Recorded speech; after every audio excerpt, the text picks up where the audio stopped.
What if you could download a skill the way you download an app? Not learn it, not practice it for years, just install it. Fluent Mandarin in 10 seconds, a black belt in jiu-jitsu by lunchtime.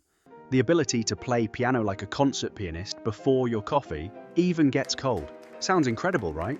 Like every frustrating hour you've ever spent struggling to learn something just disappears. But here's the terrifying part. If skill became something you could simply purchase, what happens to the part of you that used to earn it? Let's actually walk through this. Picture the moment this technology goes public.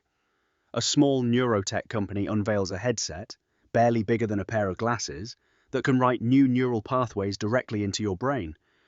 Scientists have spent decades mapping the electrical patterns that exist in an expert's mind while they perform a skill. Now they've found a way to transfer those patterns into someone else's brain, like copying a file from one hard drive to another. The reveal video goes viral overnight. A man who has never touched a guitar sits down, puts on the headset, and 12 seconds later plays a flawless rendition of a song most professionals spend a decade mastering. The internet loses its mind. By the next morning, the company's app has 10 million downloads. At first, everything seems perfect. Surgeons download decades of precision technique. Pilots install split-second reflexes. A single mother working 3 jobs finally has time to download coding skills and land the job she always dreamed of, instead of spending 4 years and a small fortune on a degree she couldn't afford. For a few weeks, it really does feel like humanity just unlocked a cheat code for life. But here's where things get weird. See, when scientists first built this technology, they assumed skill was simply data. Movements, timing, muscle coordination, technical knowledge. But it turns out the brain doesn't store skill the way a hard drive stores a file. It stores it the way a forest stores a path, worn down slowly through repetition, shaped by every failure, every adjustment, every small spark of frustration that finally clicks into understanding. When you download a skill instead of earning it, you get the destination, but you skip the entire road that built your confidence, your patience, your identity along the way. And the human brain, it turns out, really notices the difference. Doctors begin reporting a strange phenomenon in early adopters. People download a skill, perform it flawlessly, and then experience a wave of unexpected anxiety, almost like stage fright that never fades. Their hands know exactly what to do. Their minds, though, feel like imposters in their own bodies. Psychologists give it a name: borrowed identity syndrome. Turns out, mastering something the slow way isn't just about the skill itself, it's about becoming the kind of person who could do it. Skip the process, and your brain still knows, somewhere deep down, that this competence didn't come from you. But humanity, being humanity, doesn't slow down to ask whether it should. It just keeps going. Within a year, skill downloading explodes into a full-blown industry. And because someone figures out how to monetize it. Subscription tiers appear almost overnight. Basic skills for free, premium skills for a price, and ultra-rare expert-level mastery sold like rare digital collectibles. Want to download Olympic-level gymnastics? That'll be $12,000 or 3 easy payments, financing available. Wealthy families start raising children who skip education entirely. Why spend 18 years learning when you can simply install the equivalent of a university degree in an afternoon? Schools start shutting down in wealthier districts first. Then, slowly, almost everywhere. Governments panic. If Anyone can instantly become a doctor, a pilot, an engineer, how do you verify whether someone's skill is real? How do you know if the surgeon about to operate on you actually understands anatomy, or just downloaded the motion of cutting without ever learning what could go wrong? Within months, entirely new government agencies form just to regulate skill verification. People start needing certification not to prove they can do something, but to prove they understand why they're doing it. Because apparently, knowing how isn't the same as knowing why.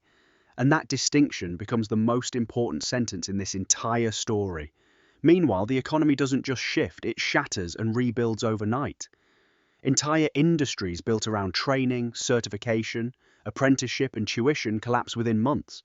Universities, trade schools, music academies, they don't just lose customers, they lose their entire reason to exist. But other industries explode.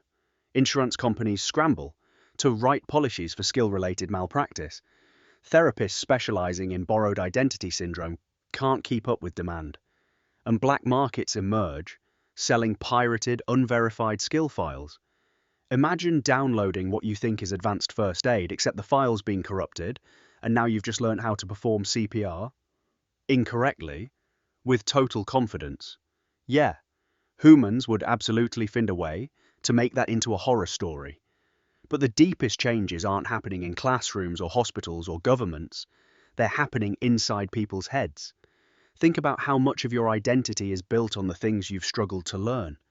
The instrument you practiced badly for years before it finally sounded right.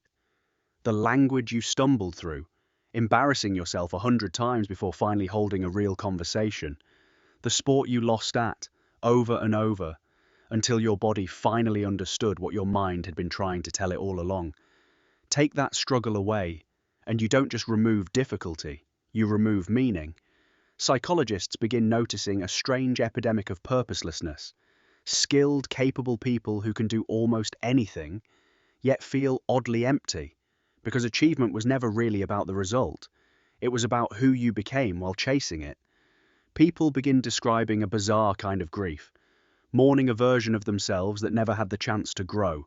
And then comes the twist nobody saw coming.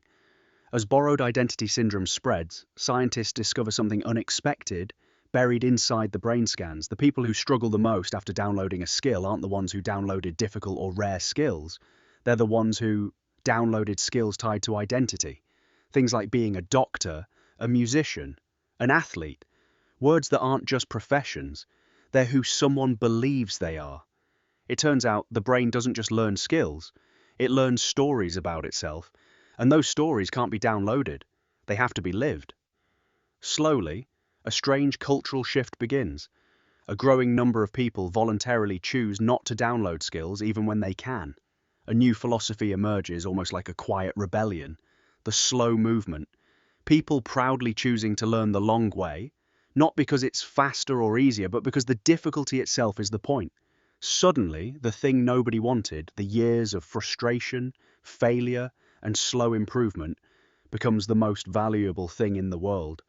Because in a world where any skill can be instantly downloaded, the only thing money truly can't buy is the version of yourself built through earning it. Companies start advertising employees as authentically trained the way we once advertised products as handmade or organic. Suddenly, struggle becomes a luxury, time becomes the ultimate status symbol, and maybe that's the most unexpected outcome of all. A world built to eliminate struggle accidentally proves just how much we need it. So here we are. A world where mastery is one click away, yet somehow, the people who feel most fulfilled are the ones who never clicked at all. So maybe the real question isn't whether we could download every skill imaginable.